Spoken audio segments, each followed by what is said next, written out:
She said this trip is just me time. Then I saw her Insta story kissing another guy. I didn't confront her. I just sent it to the wedding planner, canceled my flight, and left her belongings at her parents' house.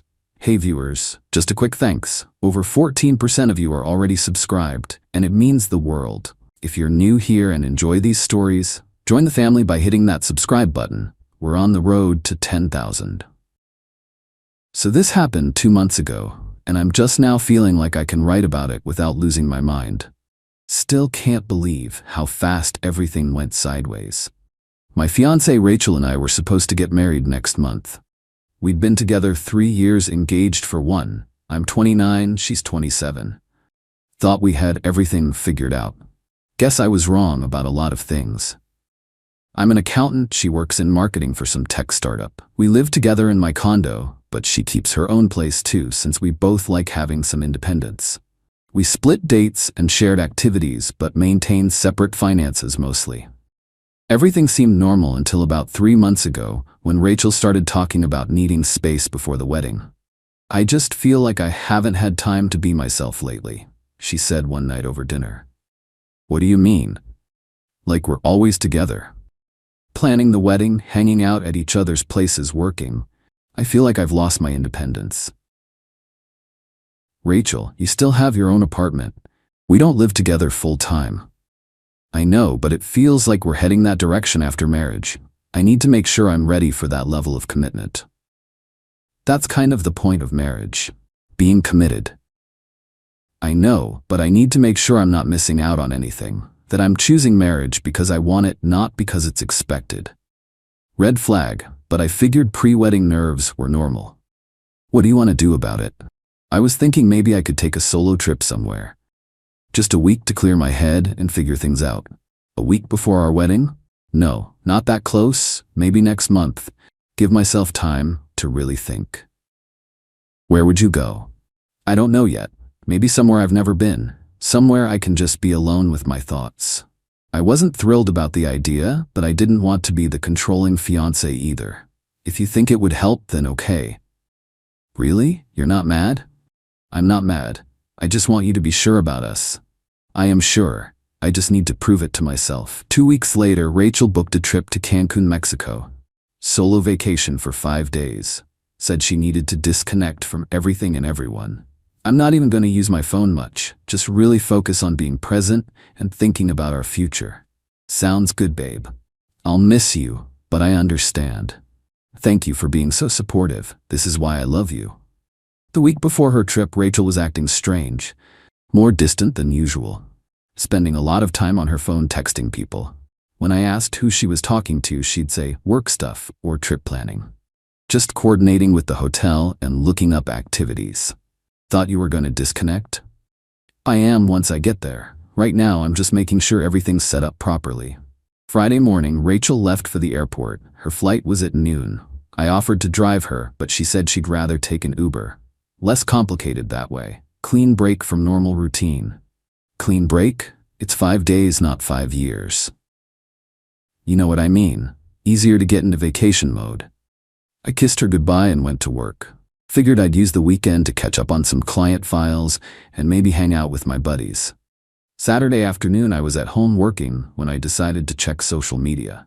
Hadn't heard from Rachel since she landed Friday night, which was fine since she wanted space to think. I opened Instagram and saw she'd posted a story about an hour earlier. Beach sunset with a caption about finding clarity. Normal vacation stuff. Then I swiped to the next story. Rachel was at some resort pool bar with a guy I'd never seen before. They were sitting close together, laughing. His arm was around her, and she was leaning into him, like they'd known each other forever. I stared at the screen trying to process what I was seeing. Maybe it was just some random guy she met. Maybe they were just being friendly. Then I swiped to the next story. Rachel and the same guy making out. Full-on kissing by the pool with drinks in front of them. The timestamp showed it was posted 20 minutes ago. My fiancé, who was on a solo trip to figure out our relationship, was making out with some random guy and posting it on social media for everyone, including me, to see. I took screenshots of both stories immediately. Then I sat there for about 10 minutes trying to figure out what to do. Part of me wanted to call her right away, demand an explanation, ask what the hell she thought she was doing. But then I realized something. She'd just shown me exactly how she felt about our relationship and our upcoming wedding. Instead of calling her, I started making other calls. First, I called our wedding planner, Melissa. "Hi Mark, how's the final planning going?" "Melissa, I need to cancel the wedding." "Cancel? Mark, your wedding is in 6 weeks. What happened?" "Rachel's cheating on me. I have proof." "Oh my God, Mark, I'm so sorry. Are you sure?" "Positive. She's on vacation right now posting pictures with another guy." "Mark, this is terrible. Let me look at our cancellation policies and see what we can do. Whatever the costs are, I'll handle them. Just need it canceled today." "Mark, given the short notice, we'll lose most deposits, but I'll call vendors and see if anyone can work with us on the timeline." I sent her the screenshots as documentation. Next, I called the florist. Explained the situation, asked about cancellation fees. Same with the caterer, photographer, and band. By Saturday evening, I'd started the cancellation process. Going to lose about $12,000 in deposits and fees, but I'd rather lose money than marry someone who cheats on vacation. Sunday morning, I drove to Rachel's apartment. Still had a key from when we were spending more time there earlier in our relationship. Gathered up everything of mine that was there. Clothes, books, some kitchen stuff I'd brought over. Then I drove to her parents' house. "Mark?" her mom Linda said when she answered the door. "What a nice surprise. How are you? Is Rachel enjoying her trip?" "Linda, I need to talk to you about something serious." "Of course, come in. What's wrong?" "Rachel and I won't be getting married. She's been cheating on me." "Mark, that's impossible. Rachel would never do that." "I have proof, Linda." I showed her the screenshots. Linda stared at the photos for a long time. "Mark, I don't know what to say. This is horrible. I'm sorry you have to find out this way, but I thought you should know." "Mark, what are you going to do?" "I've already started canceling the wedding. I'm done." "Mark, maybe you should wait until she gets back. Talk to her about this." "There's nothing to talk about, Linda. The pictures say everything." "Mark, where is Rachel going to stay when she gets back? She has her own apartment." "But what about all her things at your place?" "I brought them here. They're in my car." I spent the next hour moving Rachel's belongings from my condo to her parents' garage. Clothes, furniture, books, everything she'd gradually moved to my place over the past year. "Mark, this seems so final," Linda said as I loaded the last box. "It is final. Mark, she's going to be devastated when she finds out." She should have thought about that before she posted herself making out with another guy. Monday morning, I called my travel agent and canceled the flights Rachel and I had booked for our honeymoon in Italy next month.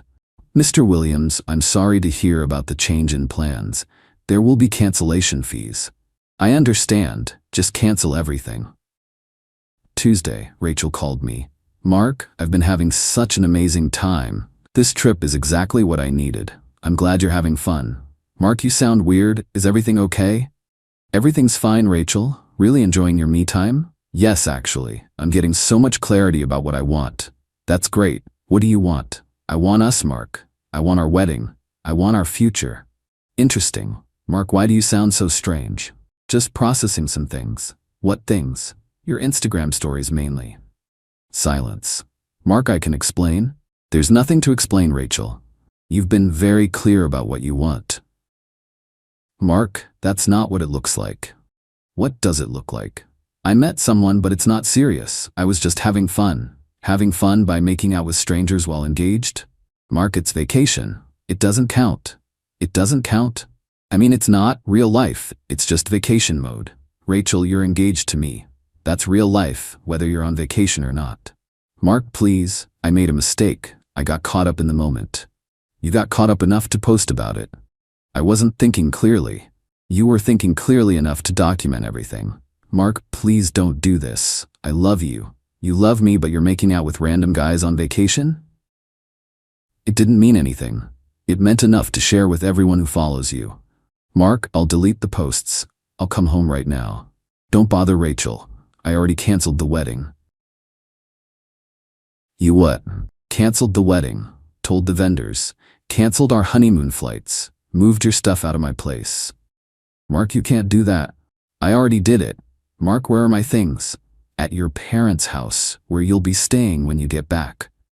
Mark, I'm not staying at my parents', I'm coming home. You are going home, Rachel, to your apartment. You don't live with me anymore. Mark, please, I'll make this right.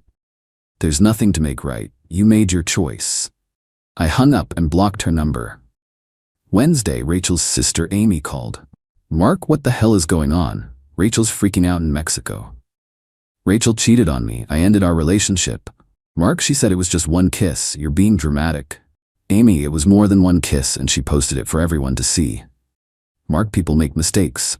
Some mistakes end engagements, Amy. Mark, you're throwing away 3 years over one vacation?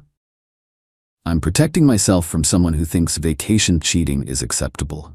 Mark, Rachel's stuck in Mexico. She's crying constantly. That's unfortunate.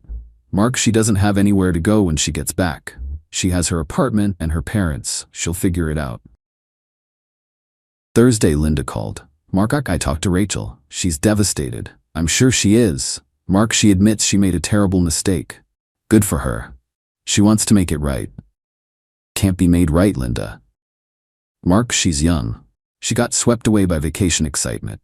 She's 27, not 17, and she didn't get swept away. She chose to cheat and post about it. Mark, she took the posts down after I'd already seen them and canceled our wedding. Mark, the wedding can be rescheduled. The wedding is canceled permanently. Mark, she loves you. Linda, if Rachel loved me, she wouldn't have been making out with strangers and posting it online.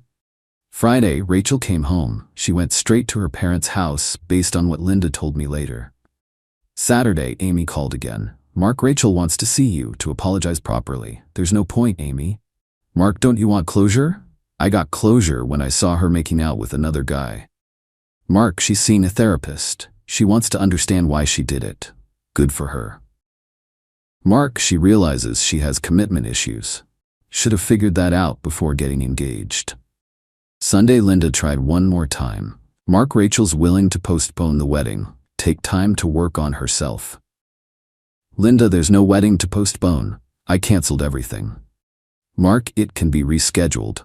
Trust can't be rescheduled. Mark, people work through infidelity all the time. Good for them. I'm not interested. It's been 2 months since Mexico. Rachel's been staying with her parents while apparently figuring herself out. I heard through mutual friends that she's been telling people I overreacted and threw away our relationship over one vacation mistake. She's right about one thing. I did throw away our relationship. The second I saw her making out with another guy. The vendor cancellations ended up costing about what I expected. Lost most of the deposits, but avoided the bigger payments. Rather lose $12,000 than marry someone who thinks vacation cheating is acceptable. I kept my condo and my independence. Changed my Netflix password and updated my emergency contacts. Small things, but they felt significant. Started dating again last month. Met someone named Sarah who's a teacher. When I told her about Rachel, she said something that really made sense. Anyone who posts their cheating on social media isn't ready for commitment. Pretty much sums it up. My friends and family think I made the right call. Even some of Rachel's friends have reached out to say they understood my decision. The whole thing taught me that some people want the security of an engagement without the responsibility of actual commitment. Rachel wanted to feel loved and chosen, but also wanted the freedom to explore other options. She thought she could have both. Turns out, she was wrong. Sometimes the best response to betrayal is just accepting it as information and acting accordingly. Rachel wanted me time to figure herself out. I gave her all the time she needed. Forever.